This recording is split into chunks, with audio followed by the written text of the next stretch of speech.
Au nom du Père, du Fils et du Saint-Esprit. Amen. Mes très chères sœurs et mes très chers frères et sœurs qui nous regardez, nous célébrons aujourd'hui la fête de la vie intérieure de la très sainte Vierge Marie. Terme un peu alambiqué, si on peut dire, mais quand on sait qui est à l'origine de cette fête et dans quel esprit cette fête a été créée, elle trouve toute son explication. Cette fête est une fête, je dirais, typiquement française et issue de ce XVIIe siècle en France qui a vu tant de saints et tant de mystiques, tant de prêtres, je dirais, qui s'étaient élevés à un niveau de sainteté inégalable. Il est même malheureux d'ailleurs que si peu aient été canonisés par rapport au nombre où ils étaient. Le XVIIe siècle en France, donc cela commence avec le règne d'Henri IV, Louis XIII et le début du règne de Louis XIV, une bonne partie du règne de Louis XIV, en parallèle à ces rois dont on sait Louis XIII était très pieux, Louis XIV était pieux aux périodes où ça l'arrangeait et où ça arrangeait sa politique, on est d'accord. Henri IV était plus pragmatique, Paris vaut bien une messe, bon, on va à une messe quand ça peut arranger le royaume, mais disons que dans la politique, ce n'était pas l'essentiel. En parallèle, en revanche, nous nous sommes retrouvés avec des prêtres et des religieux et des religieuses extrêmement pieux. Je vais en citer quelques-uns pour remettre le contexte historique avec des noms connus. Saint Vincent de Paul, pour ne citer que le plus connu. En parallèle, Saint Louis de Marillac, qui a fondé les Sœurs de la Charité de Saint-Vincent, justement.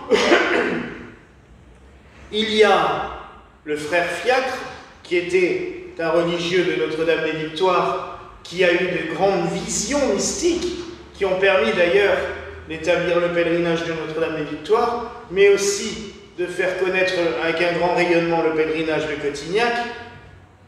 Il y a eu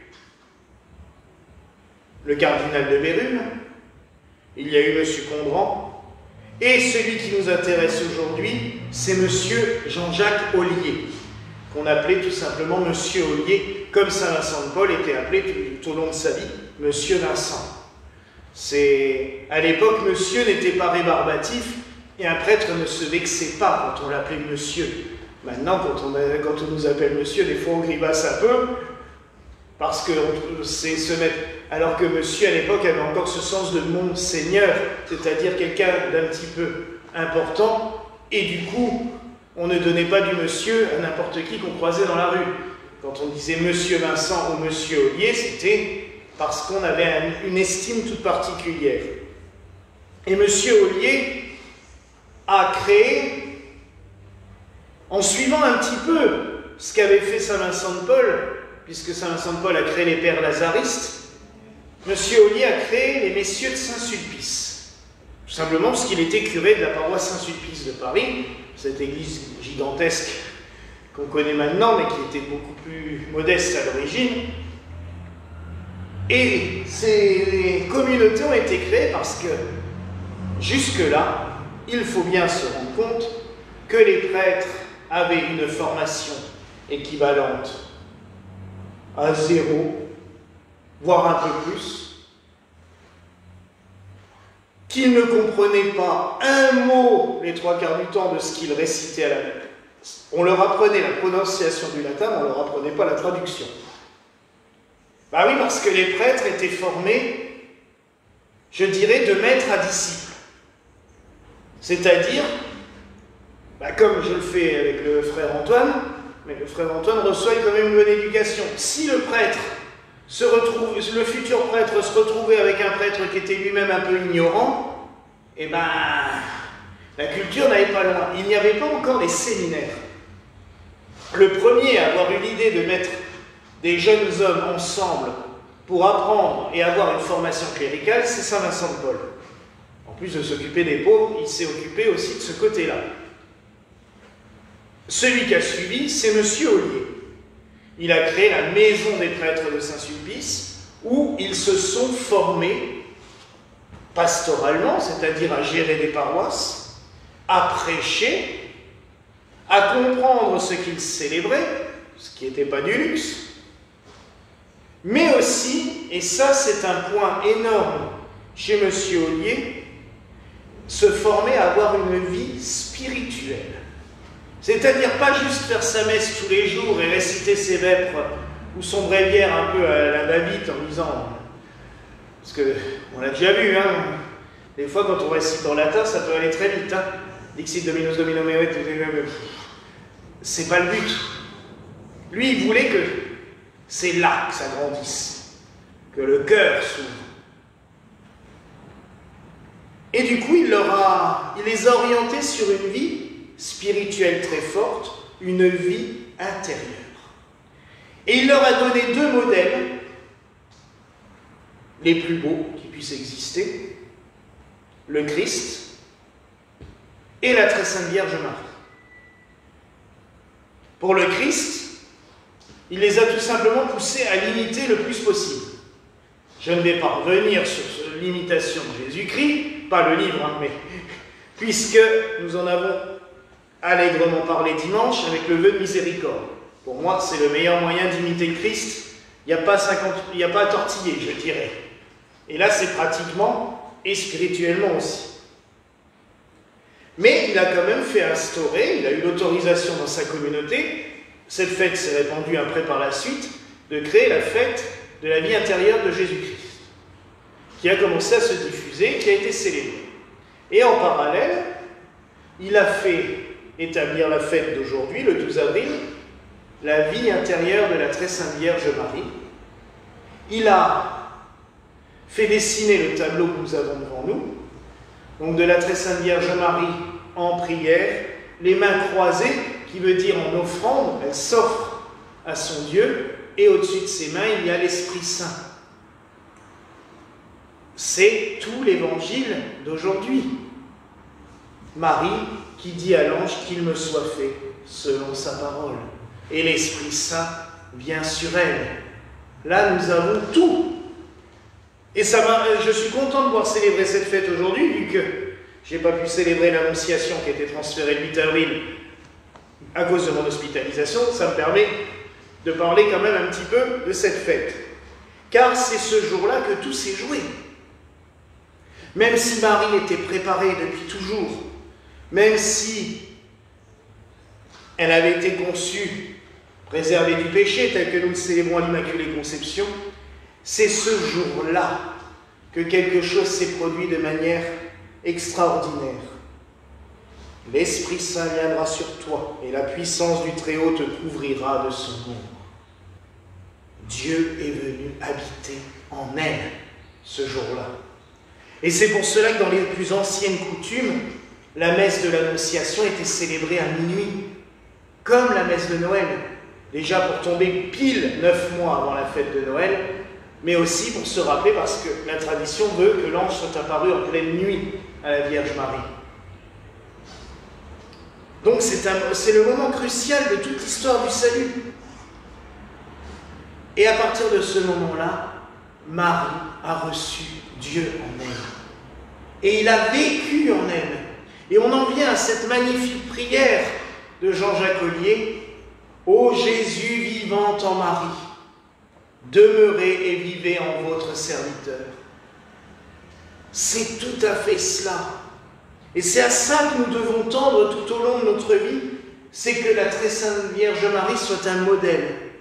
Comme elle a reçu le Christ en elle, nous aussi nous le recevons. Je vous ai déjà dit, Marie a porté l'enfant Jésus pendant 9 mois dans sa chair. Il n'y a pas de souci. Mais comme le Christ dit, c'est pas ça. Vous savez, quand cette femme lui dit « Heureuse les mamelles qui t'ont allaité et le ventre qui t'a porté », et que lui dit « Heureuse plutôt celle qui a cru en la parole de Dieu et qui l'a médité ». Et oui, mes frères et sœurs, car vous savez, la grâce que la Vierge Marie a reçue de pouvoir porter Jésus en elle. Nous la recevons à chaque messe, parce que nous recevons Jésus en nous. Quand nous communions, il est là, il est présent. Je ne le répéterai jamais assez. Il est présent dans le pain et le vin. Nous recevons le corps et le sang, l'âme et la divinité de notre Seigneur Jésus-Christ en communion. Il est là, entier. Donc, cette grâce que Marie a eue, nous avons toutes et tous le droit de la recevoir à chaque communion. Mais il faut surtout que quand nous recevons le Christ en nous, nous le fassions vivre en nous. Et là, c'est cette parole qui revient régulièrement dans les évangiles. Et Marie conservait toutes ces choses en son cœur et elle les méditait. On le lit à de nombreuses reprises, presque à chaque fois qu'on parle de la Vierge Marie dans l'évangile, ça se termine par « et elle conservait toutes ces choses en son cœur et les méditait ».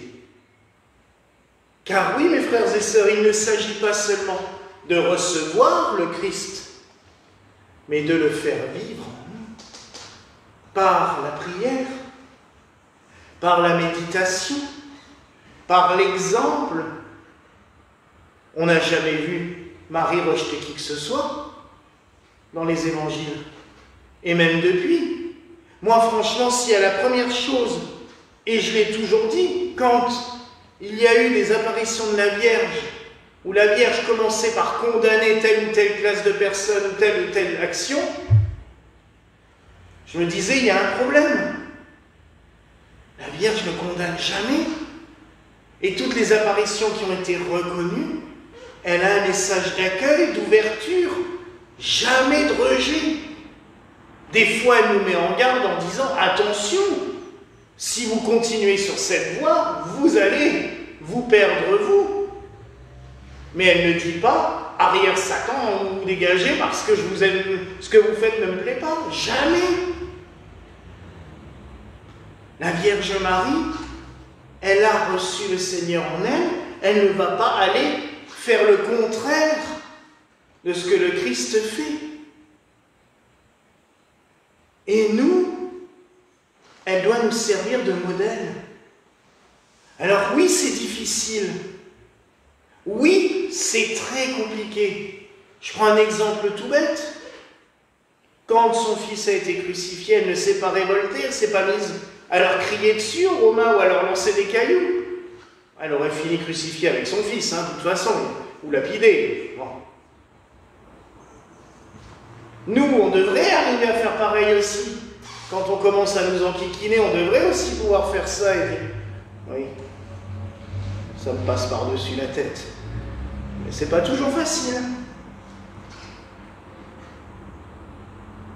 Mais du moment où le Christ vit en nous, il vit et demeure en nous, où nous le laissons grandir, où nous le laissons prendre petit à petit toute la place, tout le reste n'a plus d'importance.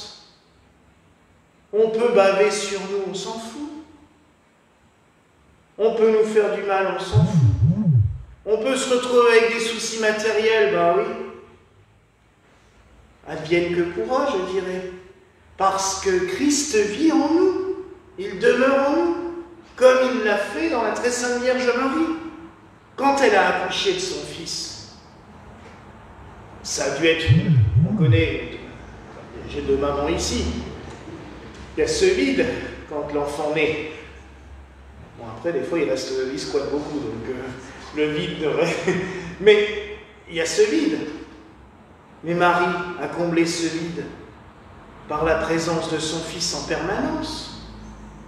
La méditation, la prière, l'oraison. Je pense qu'elle est restée unie à son Fils tout au long de son existence. Et même à sa mort, elle était tellement unie à son Fils qu'il est venu la chercher pour l'emmener aux cieux avec lui. Cette union était inexprimable. Et c'est cela que nous célébrons en ce jour, une union parfaite avec le Christ. Et c'est à ça que nous devons tendre, chacun et chacune d'entre nous. Donc tout à l'heure, nous allons recevoir l'Eucharistie. Que le Seigneur demeure en nous, qu'il reste en nous, que nous le portions partout où nous allons, et surtout que nous reflétions sa lumière.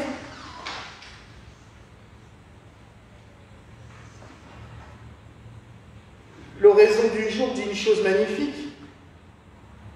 Ô Dieu qui a permis que la bienheureuse Vierge Marie surpasse toutes les créatures, en tant que participante parfaite et miroir des vertus intérieures du Christ. Donc je dirais que cette fête d'aujourd'hui nous permet d'aller encore plus loin que ce que nous avons fait dimanche. Parce que le vœu de miséricorde, c'est plutôt en grande partie l'extérieur. Toucher avec les mains du Christ, entendre avec les oreilles du Christ. Mais je dirais que la fête d'aujourd'hui, c'est le développement de la dernière phrase. Aimer avec le cœur du Christ. Comme il a vécu en Marie, il doit vivre en nous. Et nous devons vivre avec lui, en lui, unis à lui. Et comme cela, nous pourrons nous unir au Père, tel que nous l'avons dit dans cette collecte. Qu'en vénérant sa vie intérieure, nous soyons par elle rendus conformes au Christ et par lui parfaitement unis à toi, Dieu le Père. Vous voyez sur quel chemin la Vierge Marie nous emmène? Une union parfaite à Dieu. Voilà donc, mes frères et sœurs, la grâce que je nous souhaite en ce soir, au nom du Père, du Fils et du Saint-Esprit. Amen.